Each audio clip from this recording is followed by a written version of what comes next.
ও বাবা আমার, আমি সন্তানের জন্য কি বিন্দু মাত্র পরিমাণ তোমার মায়াও লাগে না, দয়াও হয় না? কেন আমারে তুমি কোলের মধ্যে নেও না? কেন তোমার কাঁধের মধ্যে আমারে নেও না? কেন আমার গালের মধ্যে তুমি একবার আমারে চুমু দাও না? কেন তুমি আমারে আদর করো না? চোখের পানি ফালায়া ফালায়া কবরের পাশে বাবার জন্য নবী কান্দে। মা আমেনাও পাশে দাঁড়ানো, একটা পর্যায়ে মা আমেনাও চোখের পানি ফালায়া কান্না করতে লাগলো। এদিকে নবী যখন, নবীর চোখের পানি যখন বন্ধ হয় না, আল্লাহ জিবরাইলের মাধ্যমে আমার মায়ার নবীকে বাবার কবর থেকে একটু দূরে সরাইয়া দিলেন। মা আমেনা কয়, মুহাম্মদ রে, এই বাবার কবরের পাশে বেশিক্ষণ দেরি করা যাবে না, একটু চলো না আমরা বাড়ির মধ্যে চলে যাব। মায়ার নবী আবার যখন আমার নবীকে নিয়ে ঘোড়ার মাধ্যমে আবার রিটার্ন রওনা, প্রতিমধ্যেই যাওয়ার পরে হঠাৎ করে মা আমেনার পেটের ব্যথা আরম্ভ হয়ে গেল। পেটের ব্যথার যন্ত্রণা মনে হয় ক্ষণে ক্ষণে ক্ষণে ক্ষণে বৃদ্ধি পেতে লাগলো। এমন একটা হালাতে মা আমেনা উম্মে আয়মান রে বলে, উম্মে আয়মান রে, আমারে ঘোড়া থেকে নামাও, পেটের ব্যথার যন্ত্রণা আমি মায়ে সহ্য করতে পারি না। যখন নবী মাকে নামানো হলো, মা আমেনা ঘোড়া থেকে নামার পরে পেটের ব্যথা কমে না, মনে হয় দিন দিন দিন দিন দিন দিন আরো বাড়ে, মানে ক্ষণে ক্ষণে সময়ে সময়ে আরো বেড়ে যায়। মা আমেনা মনে মনে ভাবলেন, মনে হয় আমি দুনিয়া থেকে বিদায় নিয়ে চলে যাব না, আমার মনে হয় ঘোড়া থেকে নামলে আমার পেটের ব্যথা ভালো হয়ে যাবে, কিন্তু ভালো হয় না। মনে হয় পেটের ব্যথাটাই মরণ কামড় দিয়া দিল, এই পেটের ব্যথাই মরণের উসিলা। মা আমেনা চিন্তায় পড়ে গেলেন, আমার মুহাম্মদ বাবার জন্য চোখের পানি ফেলায়া কান্না করে, আমি মাও যদি বিদায় নিয়ে চলে যায় তাহলে মুহাম্মদ বাবাও পাবে না, দুনিয়ায় মাও পাবে না।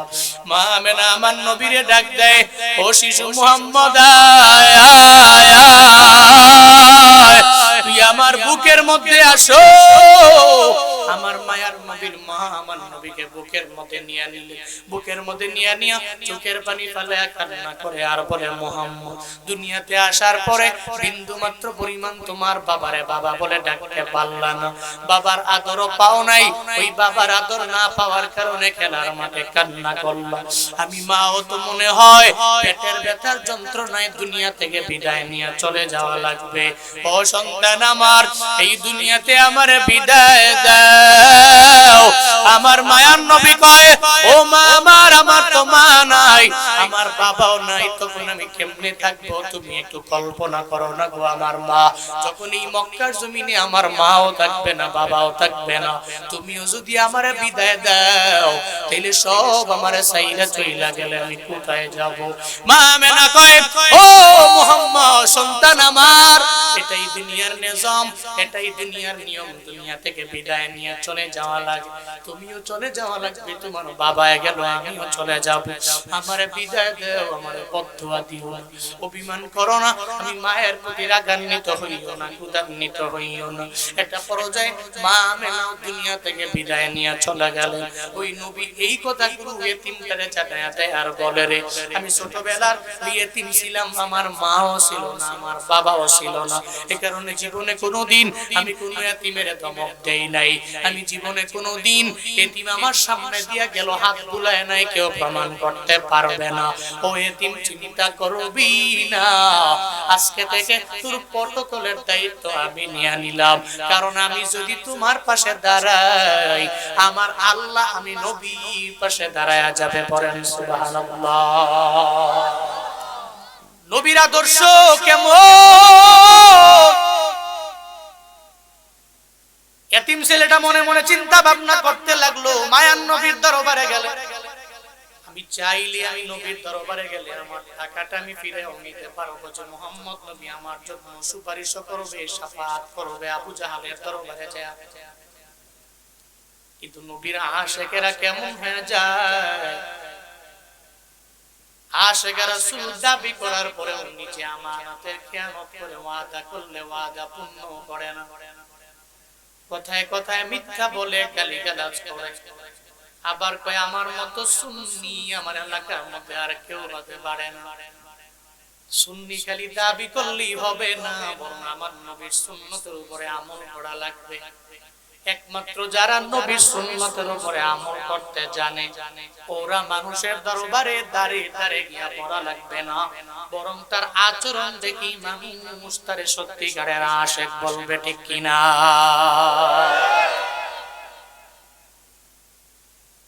নিজেকে সত্যিকারের আশিক দাবি করো, কিন্তু কেমন জানি হয়ে গেল। আজকেও তো ফেসবুকের মধ্যে দেখলাম মিজানুর রহমান আল আজহারি আমার বাংলাদেশের একটা সম্পদের নাম, হক্কানি উলামায়ে কেরাম থেকে নিয়ে শুরু করে সব মহলের উলামায়ে কেরাম এত পরিমাণে মহব্বত করে, এত পরিমাণে ভালোবাসে। কয়েকদিন আগে একটা উরুজের মধ্যে একজনে বলে নিজেকে আলেম দাবি করে, সাদিকুর রহমান নামের এক আল্লাহর বান্দা হঠাৎ করে বলতে লাগলো, বলে আজহারি আমার নবীর দুশমন, তার দেহ থেকে যদি কল্লাটাকে আলাদা করে আইনা দিতে পারো 10 লক্ষ টাকা পুরস্কার দেওয়া হবে। আজহারি কি তোমার কাছে এত পরিমাণে পর হয়ে গেল? কেন তারে তোমার এত ভালো লাগে না? আজহারিকে বাদ দাও, বাংলাদেশের জমিনে নবীরে কটূক্তি করনেওয়ালা কত বান্দাই তো বিভিন্ন জায়গায় ঘুরে বেড়ায়। ওই সময় সেই নামদারি সুন্নিদের কয়েকবারও দেখলাম না বাইতুল মুকাররমের গেটে গিয়া সংবাদ সম্মেলন করছে, একটাও করে না। এখন আজহারির জনপ্রিয়তা দেখে হিংসার আগুনে জ্বলে পুড়ে সারাকার হয়ে গেল। বলতে লাগলো আজহারির দেহ থেকে কল্লাটা আনতে পারলে 10 লক্ষ টাকা দেওয়া হবে। ও মনে করলো পুরা দেশটাই মনে হয় ওর বাপের, ওর দাদার, অথচ জানে না এদের তো ভক্তবৃন্দ হয় 10 জন, 20 জন, 30 জন। আবার বিরিয়ানি দিয়াও তাবারুক দিয়াও মাহফিলের মধ্যে লোক নেওয়া যায় না। আজহারিরা, আল্লামা সাইদিরা এরা ভাড়া কইরা মানুষের শ্রোতাদেরকে ভাড়া করে নিয়ে যায় না। এরা তাবারুকের লোক দেখে মানুষের নেয় না। এদের মানুষ এমনিতেই মন দিয়া ভালোবাসে। তুমি যদি মনে করো আজহারির দেহ থেকে কল্লাটাকে আলাদা করে নিয়ে তোমার যুবকেরা 10 লক্ষ টাকা দেওয়ার বিনিময়ে কল্লাটা দিয়া দিবে, তুমি এতটুকু শুনে রাখবা, সুনামগঞ্জের জমিন থেকে জুনায়েদ আল হাবিব চ্যালেঞ্জ করে গেলাম, তোমার মতো ব্যক্তিরে আমার বাংলাদেশের যুবকেরা একটাও সাড়া দিবে না। কারণ আজহারিরা আমার দেশের বড় সম্পদ। আল্লামা মামুনুল হক আমার বাংলাদেশের যুবকদের আইডলের নাম। এদের গায়ের মধ্যে একটা টোকাও যদি কেউ দেয়, সুনামগঞ্জের যুবকেরা জীবনেও কোনোদিন ঘরের মধ্যে বসবে না। তোমাদের সর্বোচ্চ বিচারের জন্য ময়দানে নামবে, চিল্লায়া কও ঠিক কিনা? এরা এদের বড় মহব্বত করে, বড় ভালোবাসে। কারণ টাকা দিয়া বাড়ি বানায় দিছে এমন না, গাড়ি কিনে দিল এমন না, বরং ভালোবাসে, সব দিল দিয়া ভালোবাসে। আমার আল্লাহর জন্য ভালোবাসে। আল্লাহর জন্য যে যারা ভালোবাসে ও তার জন্য নিজের জীবন পর্যন্ত দিয়া দিতে পারে, ঠিক কিনা? এই জন্য হিংসা করে লাভ নাই। মায়ান নবীর জিন্দেগিতে হিংসা আছে, একটা আমারে দেখাও। একটা নজির প্রমাণ দেখাইতে পারলে কালকে থেকে আমি হিংসা করব, আমি অহংকার করব। কিন্তু মাটির মানুষ বুঝে না, হিংসা করে বিন্দু মাত্র পরিমাণ লাভ নাই। নিজের বড়ত্ব নিজে প্রকাশ করে বিন্দু মাত্র পরিমাণ লাভ হবে না। আমার আফসোস লাগে একটা জায়গায় নবীর আশিকেরা দাবি করার পরে নবী যেমনি চললেন ওইভাবে তো চলে না। কথায় কথায় গাড়ি, কথায় কথায় উনি কাফের, এটা বিভিন্ন ভাবে বলা বলি করে। অথচ নবীর পুরো জিন্দেগিতে নবী আবু জাহল নবীর এত পরিমাণে চালাইলো। সুনামগঞ্জের মুসলমান আমায় বলো না নবী আবু জাহলের কয়দিন গালি দিল? বিশ্বের বড় বড় নাম করা সেকুলাররাও বলতে পারবে না, প্রমাণ করতে পারবে না যে আমার নবী আবু জাহল জ্বালানোর পরে আবু জাহলের মায়ের নাম তুলে গালি দিয়া দিল। নবীর আদর্শে গালি নাই, আর নবীর নামধারী আশিকে রাসূলের মুখে গালির অভাব নাই, ঠিক কিনা?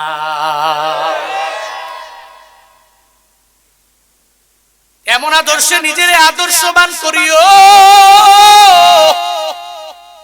যেই আদর্শের মালা গলায় লাগাইলে নবী তোমারে সুপারিশ করে জান্নাতে নিয়ে যাবে। বলতেছিলাম এরকম চিন্তা ভাবনা করে যে আবু জাহল ভালো না, কিন্তু মুহাম্মদের চরিত্র অনেক পরিমাণে ভালো। ধরে আমার মায়ার নবীর দরবারে যায়, নবীর দরবারে গিয়া চোখের পানি ফেলায়া ফেলে আমার মায়ার নবীর দরবারে কান্দে আর বলে পয়গম্বর, আবু জাহালের দরবারে আমার মা বাবা মারা যাওয়ার পরে সব টাকা পয়সা গুলো তার কাছে সে নিয়ে গেল। আমি বড় গরিব, আমার বস্ত্র নাই, আমি আপনার দরবারে আসলাম, যদি আপনি পারেন আবু জাহালের দরবারে গিয়ে একটু সুপারিশ করে কিছু টাকা আমার আইনা দিবেননি। মায়ার নবী জানে এতিমের কত পরিমাণে কদর রে বাপ, দৌড়ে চলে গেল আবু জাহালের দরওয়াজার সামনে গিয়া দাঁড়ায় যায়। এই আবু জাহাল, এই ছেলের টাকাটা তুমি ফিরিয়ে দাও, এটা তোমার হক না, এটা বান্দার হক।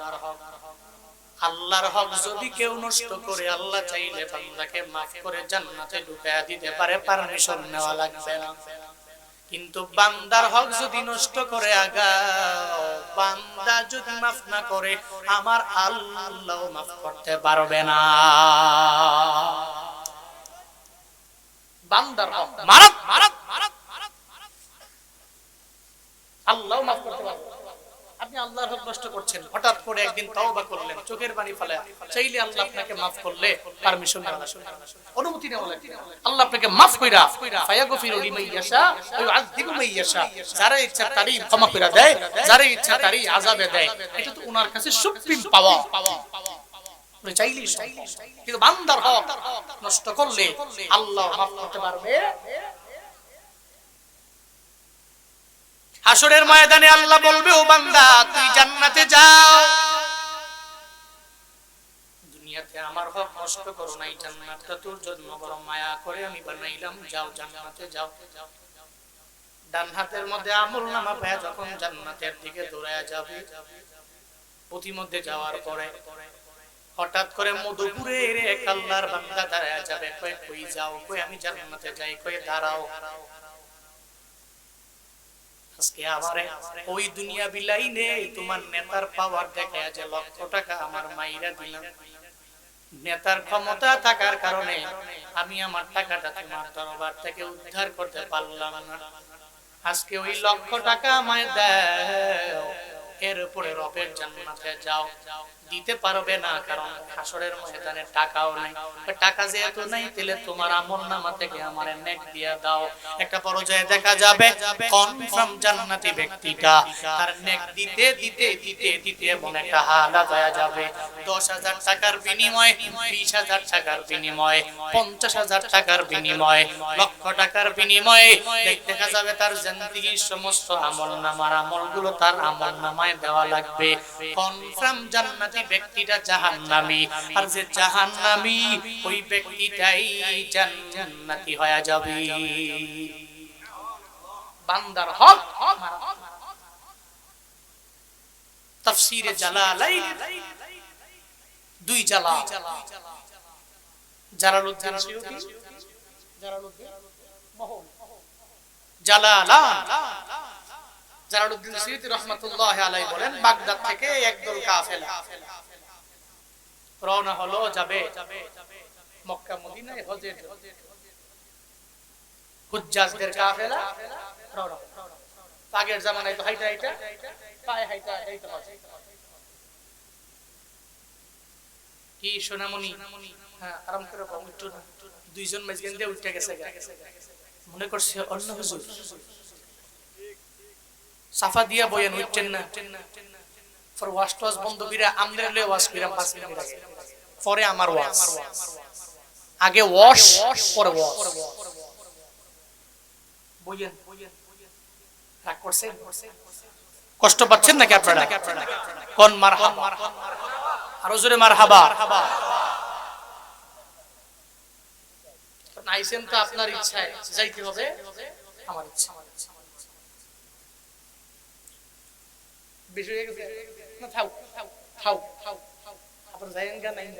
হুজুরের সামনে দিয়ে ডান দিকে আর যদি বলে না দাঁড়ায় এখন তো মজা লাগে না, তাহলে বয়ে লাগবে। জোরে বলে না আমিন।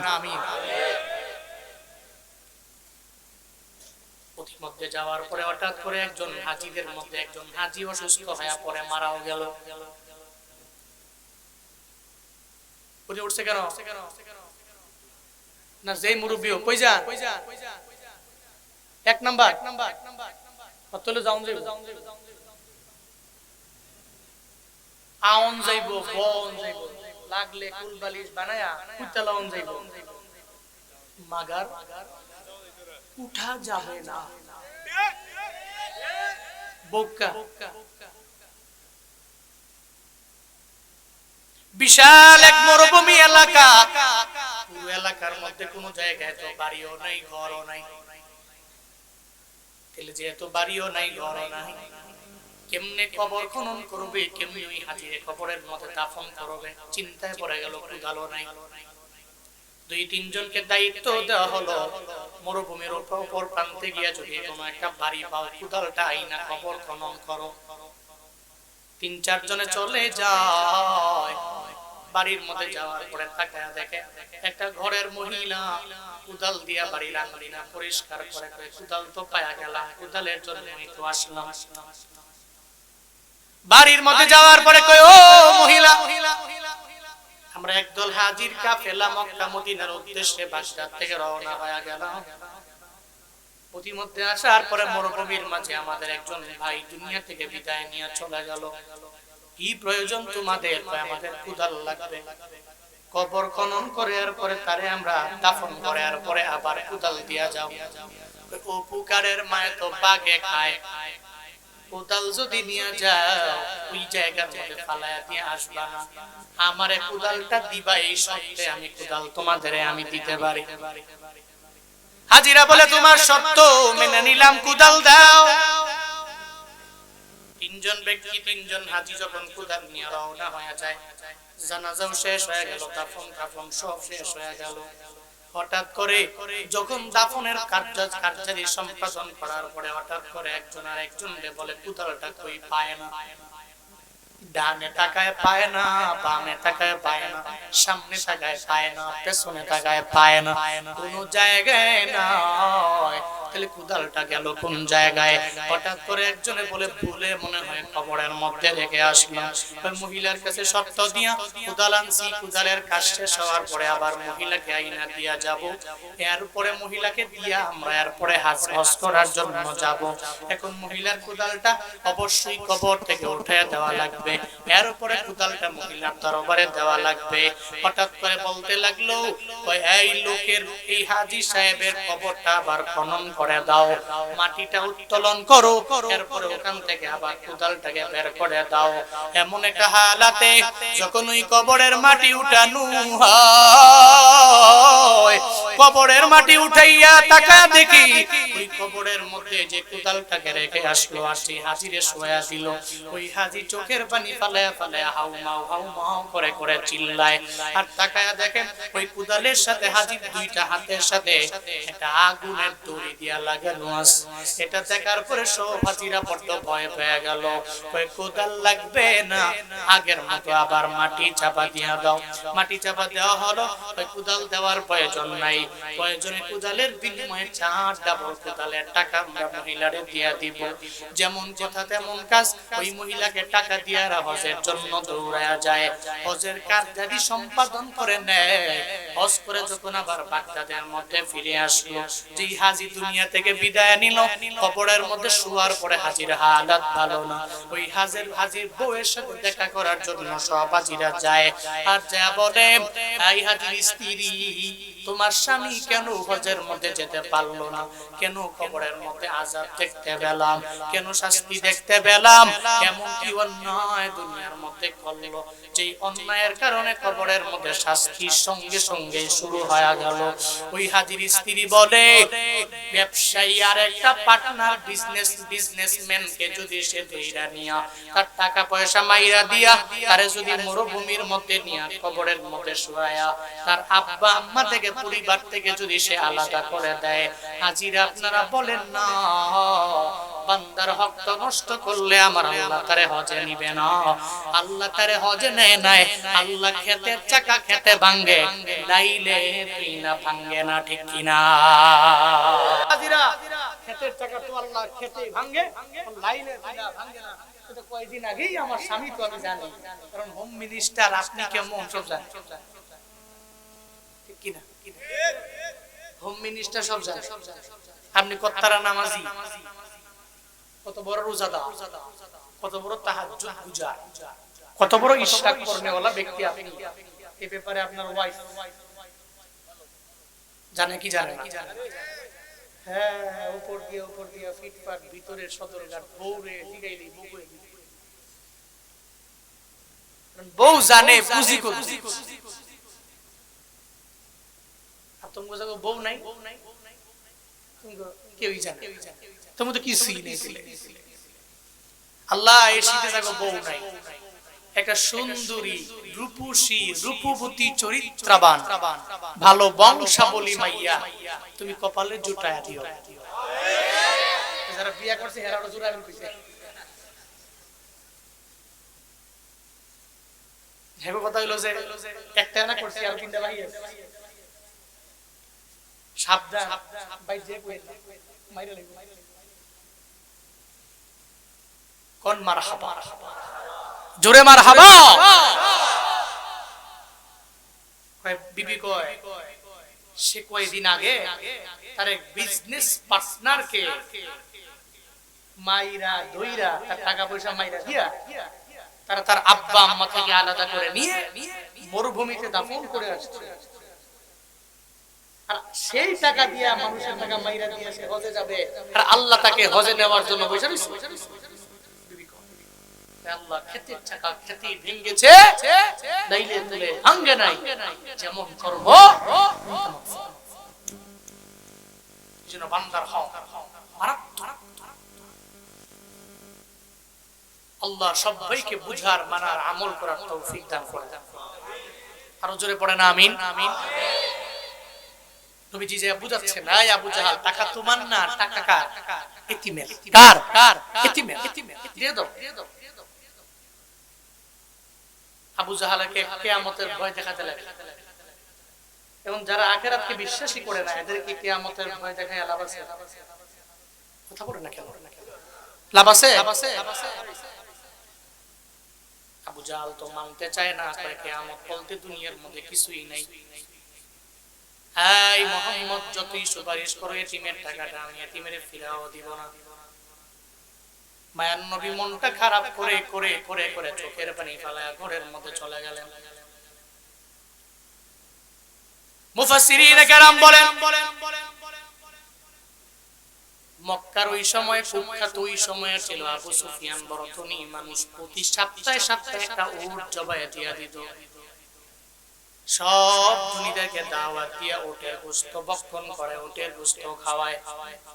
একদিন একটা এতিম যায়, বলে আবু সুফিয়ান, আমার পেটের মধ্যে খাবার নাই, আমার মাও নাই, আমার বাবাও নাই, একটু তোমার উটের গোশত থেকে যদি আমার গোশত দাও তাহলে আমার জন্য ভালো হবে, পেটের ক্ষুধা নিবারণ হয়ে যাবে। আবু সুফিয়ান তো দেয় না, বরং তারে ধমক দিয়া লাঠি দিয়ে আঘাত করে তখন তারে বিদায় করে দেয়। আমার নবী শোনার পরে নবী চোখের পানি ফালায়া ফালায়া তিনদের জন্য কান্না করে। আল্লাহ কয়, জিবরাইল আমার নবীর দরবারে সূরা মাউনটা নিয়ে যাও, সূরা মাউন নিয়ে যাও। আরাআইতাল্লাযী ইউকাযযিবু বিদ্দীনি ফাযালিকাল্লাযী ইয়াতুউন ইয়াতীম ওয়ালা ইয়াহুদ্দু আলা তাআমিল মিসকিন ফাওয়াইলুন লিল মুসাল্লিন আল্লাযীনা হুম আন সালাতিহিম সাহুন ওয়াল্লাযীনা হুম ইউরাউনা ওয়া ইয়ামনাউনাল মাউন। জোরে পড়েন আল্লাহু আকবার। আরো জোরে আল্লাহু আকবার। আল্লাহ পাক নবীকে বলছেন, নবী আর ওয়াইতা, আপনি দেখেছেন আল্লাযী ইউকাযযিবু বিদ্দীন, যে আখিরাতের দিনকে মিথ্যা প্রতিপন্ন করে, মিথ্যা মনে করে। আপনি দেখেছেন এদেরকে? আল্লাহ প্রশ্ন করছেন, হামজা ইসতিফহাম দিয়ে প্রশ্ন করছেন, আপনি দেখেছেন এদেরকে যারা আখিরাতের দিনকে অবিশ্বাস করে, মিথ্যা মনে করে? আপনি যতই আবু জাহালকে বলেন কিয়ামতের ভয় দেখান, এরা তো আখিরাতের দিনকে মিথ্যা মনে করে। শুধু তাই না, এরা তো এমন জাত, ফাযালিকাল্লাযী ইয়াদউল ইয়াতীম, একমাত্র এরাই এতিমদের খাওয়ায় না, এতিমদের পাশে দাঁড়ায় না, এতিমদেরকে এরা রূঢ় আচরণের মাধ্যমে তাড়িয়ে দেয়। এক কথায় আখিরাতের দিনের প্রতি যাদের বিশ্বাস নাই, এরা এতিমদেরকে খাওয়ায় না। আখিরাতের দিনের প্রতি যাদের বিশ্বাস আছে, এরা জীবনে কোনোদিন এতিম পাইলে এতিমকে ধমক দেয় না, বরং এতিমের পাশে গিয়ে দাঁড়ায় যায়। ঠিক কি না? আখিরাতের দিনের প্রতি যেই বান্দার অন্তরের মধ্যে বিশ্বাস আছে, ও জীবনেও কোনোদিন এতিমের ধমক দিবে না, এতিমের তাড়াইয়াও দিবে না, এতিমের ধমক দিবে না। এমনকি মায়ান নবী জানা গেলেন, কোন আমার উম্মত যদি কোনো একটা এতিমের পাশে গিয়া দাঁড়ায়া যায়, আমার আল্লাহ স্বয়ং ওই বান্দার পাশে আইসা দাঁড়ায়া যায়। মায়ান নবী বলেন, এটা এতিম পাইলে এতিমের মাথায় হাত বুলাইও, কারণ আমার কোন উম্মত যদি এতিমের মাথার মধ্যে একটু হাতটাকে বুলাইয়া দেয়, এতিমের মাথায় চুলের অভাব নয়, এই চুল গণনা করে শেষ করা যাবে না। ওই এতিমের মাথার মধ্যে যদি কোনো বান্দা একটু মায়া নিয়ে দয়া নিয়ে যদি হাত বাড়ায়, হাতটাকে যদি বুলাইয়া দেয়, এতিমের মাথার চুল বরাবর সওয়াব আল্লাহ আমলনামায় দিয়া দিবি। আখিরাতের দিনের প্রতি যাদের ঈমান আছে, জীবনেও কোনোদিন এরা এতিমের ধমক দিবে না, বরং এতিমের পাশে গিয়া দাঁড়ায়া যাবে। কারণ জান্নাতি আর জাহান্নামীদের গুনার দোষের মধ্যে তিন নাম্বারটা হলো, এরা এতিমের খাওয়ায় না জাহান্নামীরা, আর জান্নাতীরা এতিমদের পাশেই দাঁড়ায়া যায়। এতিমদের পাশে দাঁড়ায় গেলে খুশি হন কে? জোরে কে খুশি হন? দুই নম্বরে খুশি হন নবীজি। কে? নবীজি। জীবনে কোনদিন নবীর পাশ দিয়া একটা এতিম গেছে, এতিমের মাথার মধ্যে নবী হাত বুলান নাই। এ ব্যাপারে প্রমাণ দলিল পৃথিবীর কোন নাস্তিক পর্যন্ত দিতে পারবে। উনি এতিমদের ভালোবাসেন, এতিমদের মহব্বত, এতিমদের ভালোবাসা আমার অন্তরে এত পরিমাণে ছিল। একদিন আমার মায়ার নবী খেলার মাঠের কিনারা দিয়া যায়, তাকায়া দেখে একটা ছোট্ট বালক খেলার মাঠের মধ্যে খেলাধুলাও করে না, খেলার মাঠের কিনারায় দাঁড়ায় দাঁড়ায় চোখের পানি ফেলায় কান্দে। মায়ার নবী বলে, রে এতিম, চোখের পানি ফেলা ফেলা কান্না করো কেন? কেন খেলার মধ্যে যাও না? নবী গো, খেলতে গেলে আমার মায়ের চেহারার কথা মনে পড়ে যায়, আমার বাবার চেহারার কথা মনে পড়ে যায়। আমি খেলার মাঠের মধ্যে গেলে আমার তো পেটের মধ্যে খাবার নাই, ক্ষুধার যন্ত্রণা, আমি খেলতেও পারি না।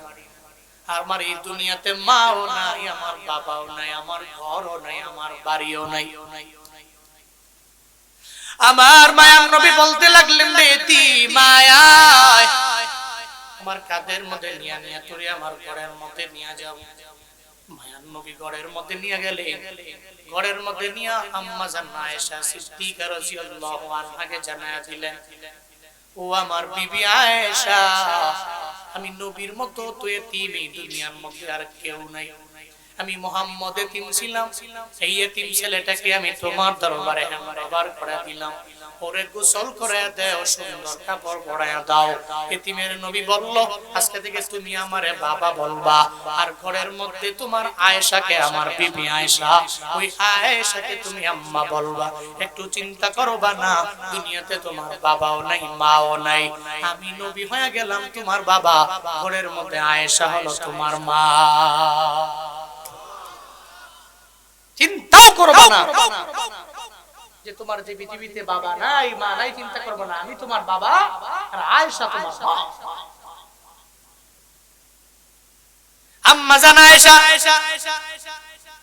গোসল করাইয়া সুন্দর কাপড় পরাইয়া মায়ার নবীকে দিয়ে দিলেন। নবী তাকে নিয়ে যখন মসজিদে নববীর দিকে যায়, যাইতে যাইতে আমার নবী কয়, এতিম রে, তোরে কেন আমি প্রায়োরিটি দিলাম?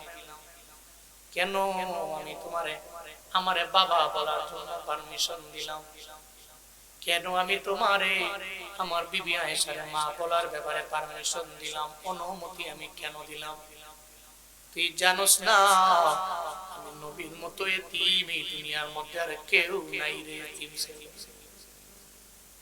এতিমের কদর আমি পরিপূর্ণ দিতে পারি, কারণ আমার মাও নাই, আমার বাবাও নাই।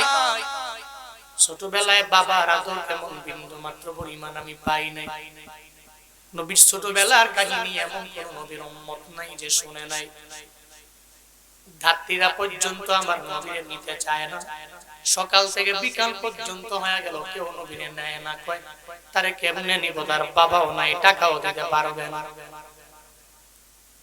ছোটবেলায় দুধমা হালিমার ঘর থেকে আমার মায়ার নবী মা আমেনার ঘরে যখন আসলেন, হঠাৎ করে একদিন খেলাধুলা করার জন্য আমার নবী মাঠের কিনারায় যায়। নবী খেলে না, কারণ 4 বছর বয়সে আমার নবীর কাছে আল্লাহ জিবরাইল পাঠায় সিনা চাক করেছেন।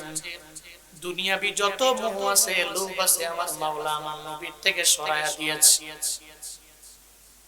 খেলার মাঠের কিনারায় দাঁড়াইয়া নবী তাকায়া তাকায়া দেখে কেমনে ছেলেরা খেলাধুলা করে। হঠাৎ করে যখন সন্ধ্যা ঘনিয়ে আসলো, সন্ধ্যা আসার পরে আমার মায়ার নবী তাকায়া দেখে সব শিশুদের বাবারা এদের নেওয়ার জন্য খেলার মাঠে আসলো। এদের গালে চুমু দেয়, নাকের মধ্যে চুমু দেয়, কপালের মধ্যে চুমু দেয়, সুন্দর করে আদর করে করে করে করে আর পরে বাড়ির মধ্যে নিয়ে যায়। মায়ার নবী চিন্তায় পড়ে গেলেন, আমিও তো খেলার মাঠের মধ্যে আসলাম, আমার বাবা কেন আসে না? সব ছেলেদের বাবারা আসলো, এদের গালের মধ্যে চুমু দিয়ে দিল, নাকে কপালে চুমু দিয়ে দিল, আমার বাবা কেন আসে না? আমার বাবা কেন আমারে নিয়ে যায়? অভিমান করলো। খেলার মাঠের কিনারায় দাঁড়ায় দাঁড়ায় চোখের পানি ফেলায় কান্না করে। সন্ধ্যাও যখন হয়ে গেল, নবীর মা আমেনা চিন্তায় পড়ে গেলেন, মুহাম্মদ আমার ঘরে কেন আসে না? মা আমেনা ঘর থেকে বের হয়ে গেলেন। ঘর থেকে বের হয়ে আমার মায়ার নবীর মা থাকা দেখে সব শিশুরা খেলাধুলা করে বাড়ির মধ্যে যায়। জিজ্ঞাসা করে, এই ছেলেরা মুহাম্মদের দেখছুনি? কই মুহাম্মদের নাম আমরা জানি না, তবে দেখছি গো একজনে খেলার মাঠের কিনারার মধ্যে দাঁড়ায়া চোখের পানি ফালায়া ফালায়া কান্দি। দেখছি একজনে খেলার মাঠের কিনারায় দাঁড়ায়া চোখের পানি ফেলায় কাঁদছে। ওনার নাম জানি। মা আমেনার বুঝতে আর বাকি রইল না, এটা আমার শিশু মুহাম্মদ ছাড়া আর কেউ হতে পারে না। কারণ সে চোখের পানি ফেলায় ফেলায় খেলার মাঠের কিনারায় দাঁড়ায় দাঁড়ায় কান্দে। মা আমেনা দৌড়ে যায়, আমার মায়ার নবীর সামনে গিয়া বলতে লাগলো, মুহাম্মদ রে ও বাবা, মুহাম্মদ রে ও বাবা, কে তোমারে মারলো? আমি মায়েরে বলো না। কে তোমায় মারলো? আমি তোমার দাদার কাছে বলবো। তুমি যদি আমারে বলো, তোমার দাদার কাছে বললে তোমার দাদায় বিচার কার্য ফয়সালা করে দিবে কে তোমারে মারলো। আমার মায়ার নবী জানায়া দেয়, ও মা আমার, দুনিয়ার কেউ তো আমারে মারেও নাই, আমারে আঘাত করেও নাই, বরং আমি আমার বাবারে মিস কইরা চোখের পানি ফালায়া ফালায়া কান্না করি। আমি যখন খেলার মাঠে এসেছি, আমার মা খেলার মাঠের কিনারার মধ্যে দাঁড়ায় দাঁড়ায় আমি খেলা দেখলাম। সন্ধ্যা ঘনিয়ে আসলো, তাদের বাবারা আসলো, কপালের মধ্যে চুমু দিয়ে দিল। আমার বাবাও আসে না, আমার কপালের মধ্যে চুমু দেয় না। আমার কেন আমার বাবায় নেয় না? এই জন্য আমি বাবার কথা মনে করে চোখের পানি ফেলায় কান্না করি।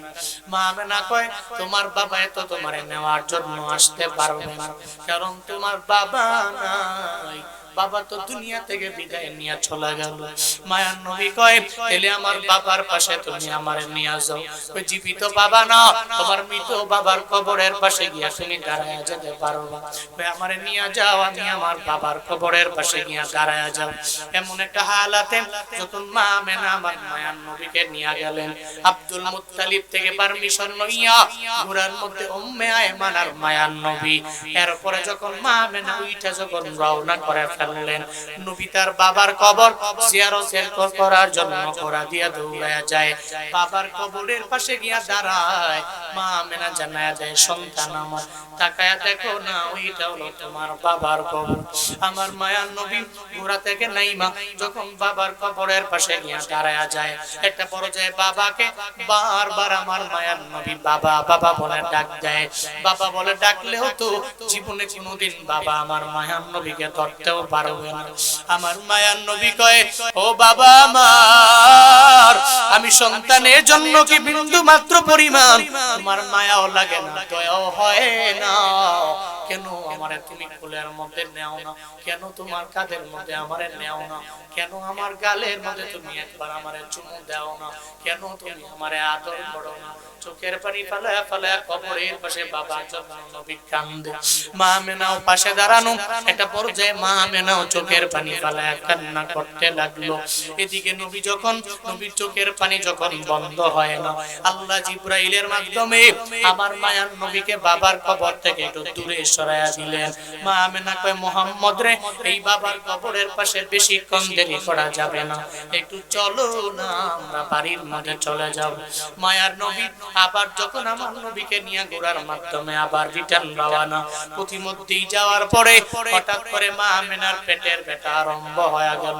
পেটের ব্যথার যন্ত্রণা মনে হয় কনে কনে কনে কনে বৃদ্ধি পেতে লাগলো। এমন একটা হালাতে মা আমেনা উম্মে আয়মান রে বলে, উম্মে আয়মান রে, আমারে ঘোড়া থেকে নামাও, পেটের ব্যথার যন্ত্রণা আমি মায়ে সহ্য করতে পারি না।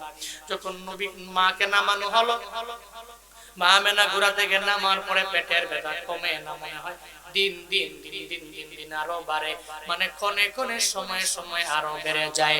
মা আমেনা মনে মনে ভাবলেন, মনে হয় আমি দুনিয়া থেকে বিদায় নিয়ে চলে যাব না। আমার মনে হয় ঘোড়া থেকে নামলে আমার পেটের ব্যথা ভালো হয়ে যাবে, কিন্তু ভালো হয় না। মনে হয় পেটের ব্যথাটাই মরণ কামড় দিয়া দিল, এই পেটের ব্যথাই মরণের উসিলা। মা আমেনা চিন্তায় পড়ে গেলেন, আমার মুহাম্মদ বাবার জন্য চোখের পানি ফেলায় কান্না করে, আমি মাও যদি বিদায় নিয়ে চলে যায় তাহলে মুহাম্মদ বাবাও পাবে না, দুনিয়ায় মাও পাবে না। মা আমেনা আমার নবীরে ডাক দেয়, ও শিশু মুহাম্মদ, তুই আমার বুকের মধ্যে আসো। আমার মায়ার নবীর মা আমার নবীকে বুকের মধ্যে নিয়ে নিলে, বুকের মধ্যে নিয়ে নিয়ে চোখের পানি ফেলায়া কান্না করে আর বলে, মুহাম্মদ, দুনিয়াতে আসার পরে বিন্দু মাত্র পরিমাণ তোমার বাবারে বাবা বলে ডাকতে পারলা না, বাবার আদরও পাও নাই, ওই বাবার আদর না পাওয়ার কারণে খেলার মাঠে কান্না করলা। আমি মাও তো মনে হয় পেটের ব্যথার যন্ত্রণায় দুনিয়া থেকে বিদায় নিয়ে চলে যাওয়া লাগবে। ও সন্তান আমার, এই দুনিয়াতে আমারে বিদায় দাও। আমার মায়ার নবী কয়, ও মা আমার, আমার তো মা নাই, আমার বাবাও নাই, তখন আমি কেমনে থাকবো? তুমি একটু কল্পনা করো না গো, আমার মা যখন এই মক্কার জমিনে আমার মাও থাকবে না, বাবাও থাকবে না, তুমিও যদি আমারে বিদায় দাও তাহলে সব আমারে সাইরা চইলা গেলে আমি কোথায় যাব? মা আমেনা কয়, ও মুহাম্মদ, সন্তান আমার, এটাই দুনিয়ার নিজাম, এটাই দুনিয়ার নিয়ম, দুনিয়া থেকে বিদায় নিয়ে চলে যাওয়া লাগে, তুমিও চলে যাওয়া লাগবে, তোমার বাবা গেল, আমিও চলে যাব, আমারে বিদায় দাও, আমারে বদদুয়া দিও না, অভিমান করো না, আমি মায়ের প্রতি রাগান্বিত হইও না, ক্রোধান্বিত হইও না। একটা পর্যায়ে মা আমেনা দুনিয়া থেকে বিদায় নিয়ে চলে গেলেন। ওই নবী এই কথাগুলো এতিমটারে চাটায়া দেয় আর বলে, রে আমি ছোটবেলার এতিম ছিলাম, আমার মাও ছিল না, আমার বাবাও ছিল না, কারণে জীবনে কোনোদিন আমি কোনো এতিমের ধমক দেই নাই, আমি জীবনে কোনোদিন এতিম আমার সামনে দিয়া গেল হাত বুলায় নাই, কেউ প্রমাণ করতে পারবে না। ও এতিম চিন্তা করবি না, আজকে থেকে তোর প্রটোকলের দায়িত্ব আমি নিয়ে নিলাম, কারণ আমি যদি তোমার পাশে দাঁড়াই আমার আল্লাহ আমি নবীর পাশে দাঁড়ায়া যাবে। পড়েন সুবহানাল্লাহ। এতিমের পাশে দাঁড়াইলে খুশি হয়ে যান কে? এতিমের পাশে দাঁড়াতে, মিসকিন, নিঃস্ব, অসহায়, এই পৃথিবীতে যার কিচ্ছু নাই তার পাশে দাঁড়ান, খুশি হয়ে যাবে। রিজিকের মধ্যে বরকত দিয়ে আল্লাহ পাক ভরপুর করে। এজন্য আমি প্রায় জায়গায় গেলে বলি, পৃথিবীতে অনেক সফল ব্যক্তি আমি দেখেছি। কেমনে সফল? আল্লাহর দয়া তো আছে, 2 নম্বরে আব্বা আম্মার দোয়া আছে, 3 নম্বর এতিম মিসকিন গরীব অসহায়ের পাশে দাঁড়িয়েছে, এদের দোয়ার বরকতে আল্লাহ পাক তাকে ডে বাই ডে সম্মানিত মর্যাদার আসনে আসীন করেছে। ডে বাই ডে আল্লাহ তার সম্মান বাড়িয়ে দিয়েছে।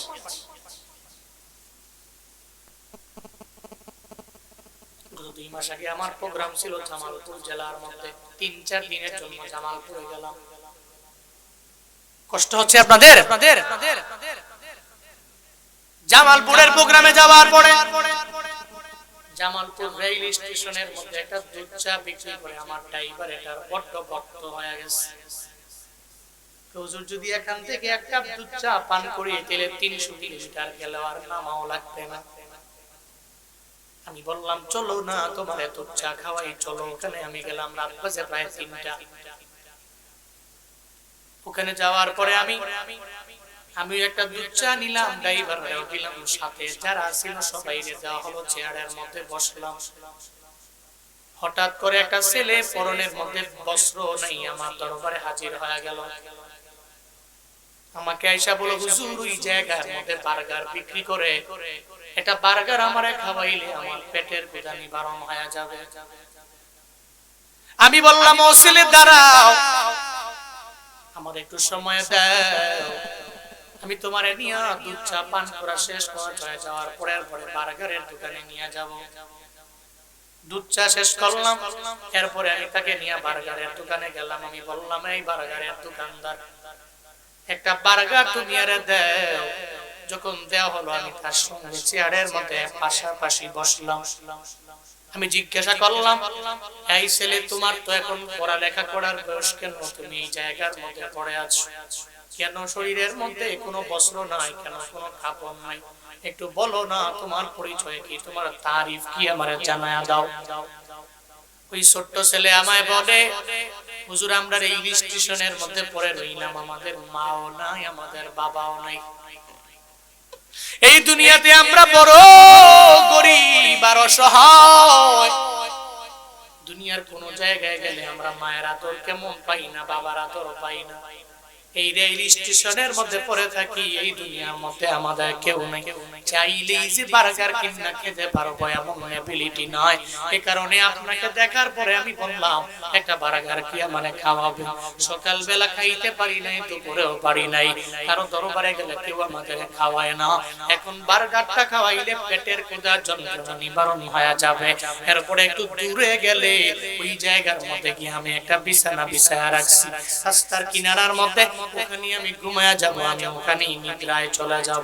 3টা বাজে, হুজুর 2-3 ঘন্টা ঘুমাইলে আমার জন্য যথেষ্ট হয়ে যাবে।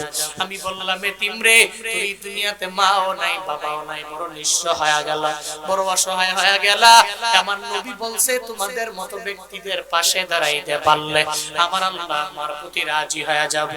একটু দোয়া করে দাও, কারণ এতিম যখন আমার রবের দরবারে দোয়া করে বুলেট মিস হতে পারে, এই দোয়া রবের দরবারে যাইতে দেরি হতে পারে না। এই জন্য তো বলি, কেমনে দৌড়াই, কেমনে বয়ান করি, ইলমের পাওয়ারে দৌড়াই না। আমলের পাওয়ারে দৌড়াই না, ইলমের পাওয়ারে দৌড়াই না, মানুষ এত পরিমাণে মহব্বত করে ভালোবাসি। এক নম্বরে আল্লাহর দয়া, দুই নম্বরে মা বাবার দোয়া, তিন নম্বরে এমন কিছু এতিম মিসকিন আছে যে এতিম মিসকিনদের মনটাকে খুশি করি, এরা হাসি দিয়া চোখের পানি ফেলায় রবের দরবারে দোয়া করে। মূলত এদের দুয়ার পাওয়ারে দৌড়াই। বান্দা তুমিও জীবনে কোনোদিন যদি সফল হতে চাও, এক নম্বরে আল্লাহর দয়া, দুই নম্বরে মা বাবার দোয়া, তিন নম্বরে এতিমদের দোয়া নিয়ে যদি আগাও, চিল্লায়া বলো সফল করতে পারেন কি?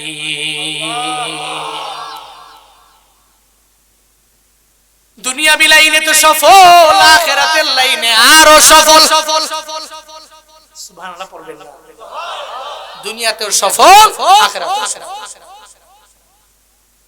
ওটাই তো আল্লাহ বলছেন, যারা আখিরাতের দিনের প্রতি মিথ্যাচার করে এরা জীবনে কোনোদিন এতিমদের পাশে দাঁড়ায় না, বরং গলা ধরে ধাক্কা দিয়া, ঘাট ধরে ধাক্কা দিয়া তাড়িয়ে দেয়।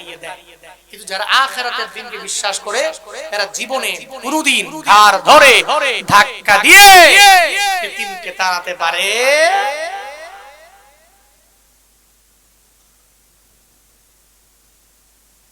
কেউ বয়ান হ্যাঁ কোন সুবহানাল্লাহ পড়েন, আলহামদুলিল্লাহ, আরো জোরে আল্লাহু আকবার। একটা যুবক শরীরে শক্তি নিয়ে জোরে তাকবীর দিতে পারবেন?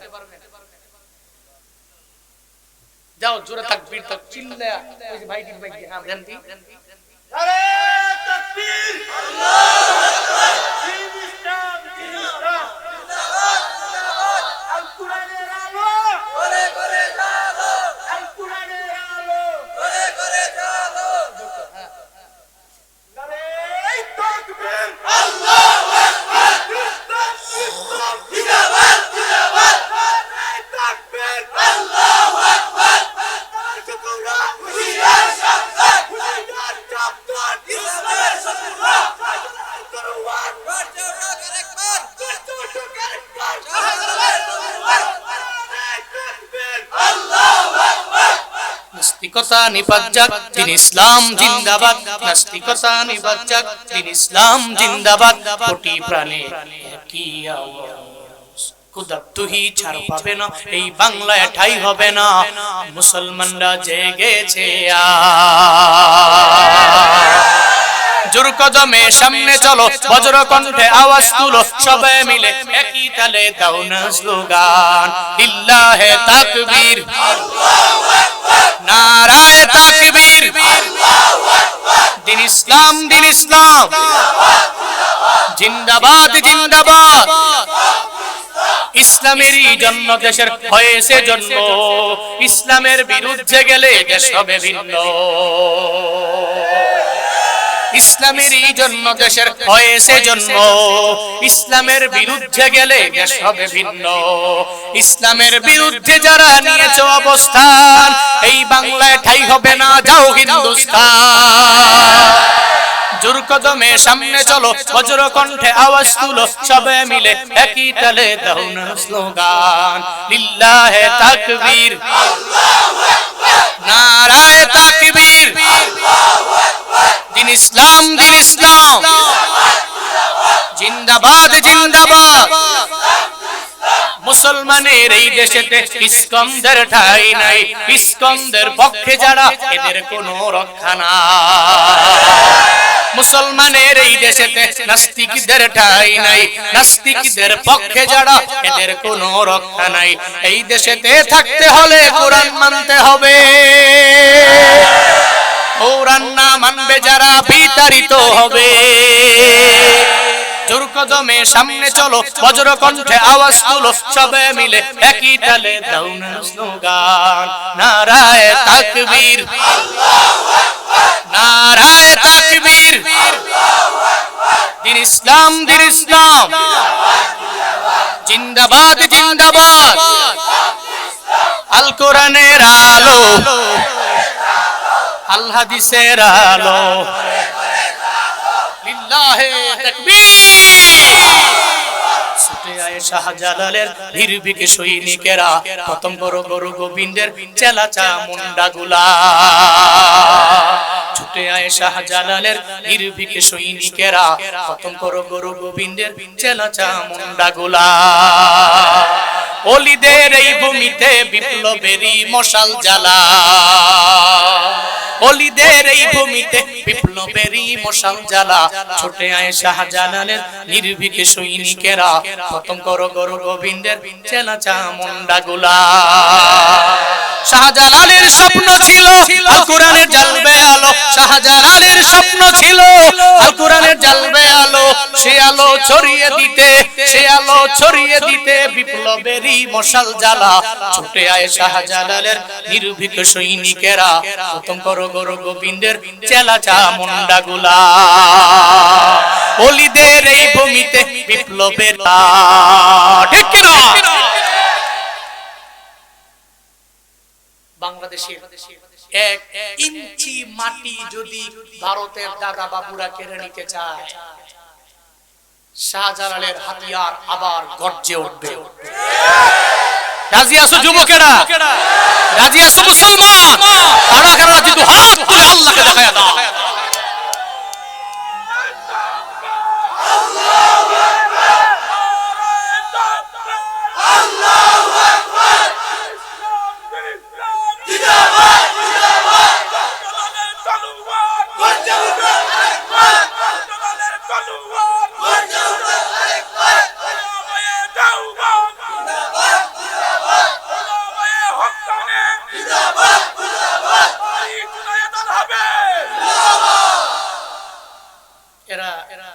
মাঝে মাঝে ঢু মারে, ঢু মনে করছে বাংলাদেশিরা সম্পর্ক।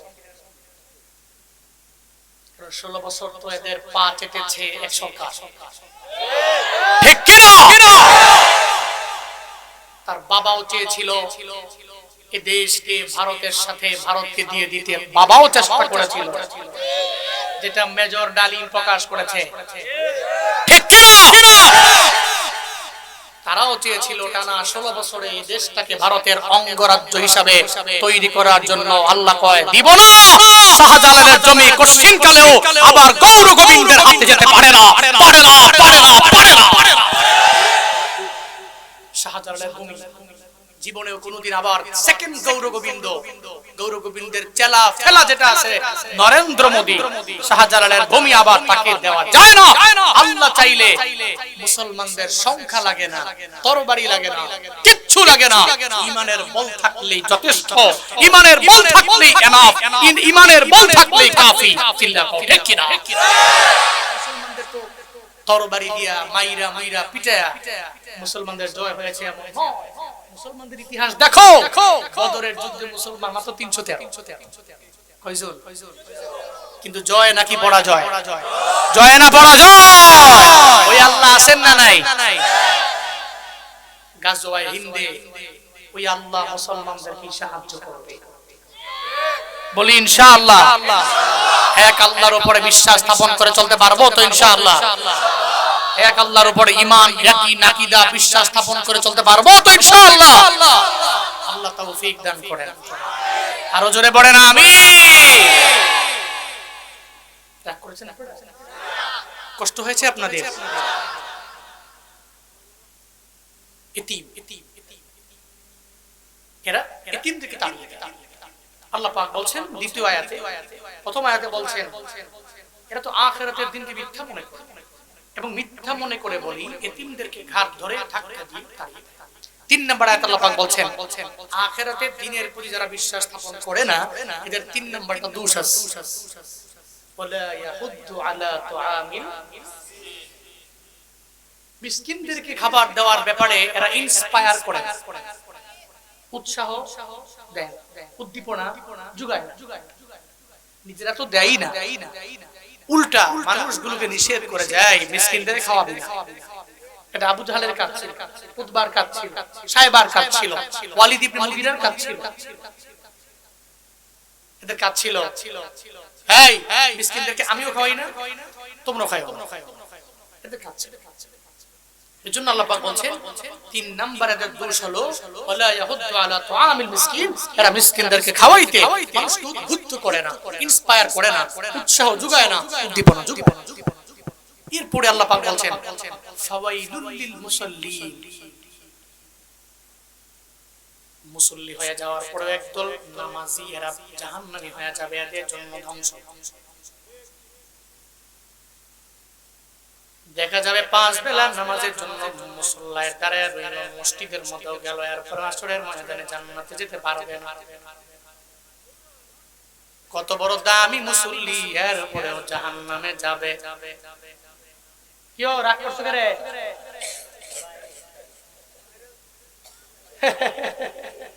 কেউ মনে করছে অন্য মাহফিল? কথা কইও না, চুপ করে থাক, জোরে বলেন মারহাবা। যারা মুসল্লি হবে এরা তো নামাজি, যারা নামাজি হবে জান্নাতে যাওয়ার কথা, কিন্তু আল্লাহ পাক বলছেন মুসল্লিদের জন্য ধ্বংস। আল্লাহ পাক জানায়া দিলেন আল্লাযীনা হুম আন সালাতিহিম সাহুন। আল্লাহ পাক বলেন মুসল্লিদের জন্য ওয়াইল নামক জাহান্নাম, এদের জন্য ধ্বংস, এটা আল্লাহ পাক জানিয়ে দিলেন। শুধু তাই না, এরা নামাজের ব্যাপারে পরিপূর্ণ বেখবর।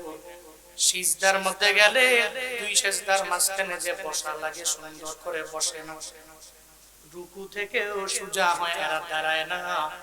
এই নামাজটা মুসলমান পড়তে পারে না, এটা মুনাফিকের নামাজ, মুসলমানের নামাজ এটা হতে পারে না, ঠিক কিনা? কিন্তু মসজিদে গেলে তো রুকু থেকে সোজা হয়ে দাঁড়াইবো কই? নামাজ তো পড়ে 6G গতিতে। কত জি? 5G না, 6G। বুঝো না কি স্পিডের? বুঝছো? ডাউনলোড দিলে 10 এমবি করে 40 এমবি করে নামাজ। 6G গতি কি? 4 রাকাত নামাজ 1.5 মিনিট হিসেব। এর মনে কো ফিডা। মুরগিরে যদি খাবার দেয়, মুরগির মালিক কয় আস্তে খা, তোর পাও ধরি। আস্তে খাবে, এর দ্রুত খাবে। মনে হয় যে কে জানে এর দৌড়ায়। কিছু মুসল্লি এমন আছে মসজিদে গেলে মনে হয় কেউ গুতায়, মূলত এর শয়তানে গুতায়, ঠিক কি না? মাহফিলে আসলো কিছু আছে শয়তানে খালি গুতায়, জন্য এর ওয়াজ শুনতে লাভ হইব? জাগা এর ওয়াজ জীবনে বহুত শুনছো। আল্লাহ পাক বলছেন এটা মুনাফিকদের চরিত্র। এরা নামাজ পড়িয়াও ধ্বংস, নামাজ পড়িয়াও জাহান্নামী, নামাজের ব্যাপারে দেখো। এরা যখন নামাজে দাঁড়ায় এমন ভাবে দাঁড়ায়, এরা অধিকাংশরাই রূপ দেখানোর জন্য নামাজ। وَإِذَا قَامُوا إِلَى الصَّلَاةِ قَامُوا كُسَالَى يُرَاءُونَ النَّاسَ وَلَا يَذْكُرُونَ اللَّهَ إِلَّا قَلِيلًا। জোরে বলেন আল্লাহু আকবার, আরো জোরে আল্লাহু আকবার। আল্লাহ পাক বলেন যারা মুনাফিক, যখন এরা নামাজের মধ্যে দাঁড়ায় যাবে, নামাজের মধ্যে দাঁড়ায় গেলে এমন ভাবে দাঁড়াবে, ইউরাউনান নাস, এরা মানুষকে দেখানোর জন্য নামাজ পড়ে। মনে হয় নামাজ পড়লে মানুষ তারে ভালো বলবে, এই চিন্তা নিয়ে নামাজ পড়ে। ওয়ালা ইয়াযকুরুনাল্লাহা ইল্লা কলিলা, আল্লাহকে অল্পই স্মরণ করে, অধিক সময় ধরে আমার আল্লাহর জিকির করে না, আল্লাহকে স্মরণ করে না। আল্লাহ পাক বলেন নবী আমার, এই সমস্ত মুনাফিকদের জন্য ওয়াইল নামক জাহান্নাম, এদের জন্য ধ্বংস।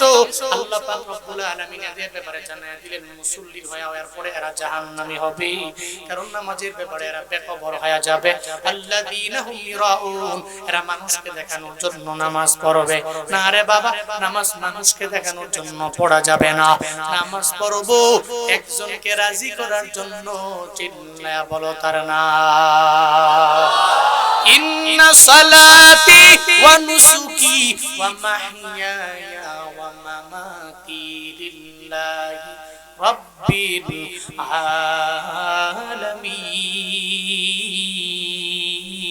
আলামিন।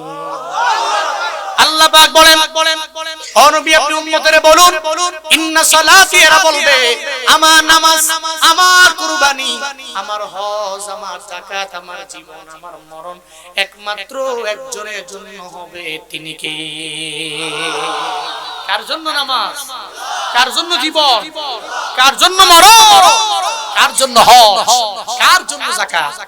আল্লাহর জন্য।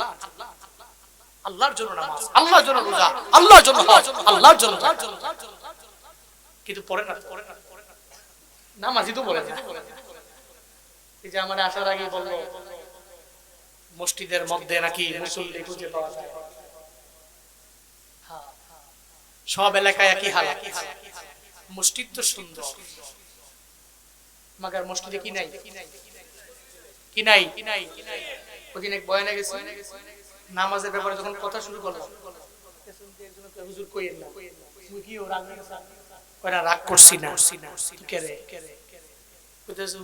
এই যতই ওয়াজ করতেছেন ফজরের সময় আমি আর ইমাম সাহেব আর তো কেউ হইতেন না, হুদা এই যে ঠিক ঠিক কইতাছে হুদা। গত বছর এক বড় বক্তা আনছিলাম, উনিও বয়ান করছে, নামাজের বয়ানই করছে, কিন্তু সায়াদি ফজরের সময় খালি আমি আর ইমাম সাহেব, আর একটাও নাই। এবং এটাই বাস্তব। রাত ভর বয়ান শুনতে রাজি, মাগার ফজর পড়বে না।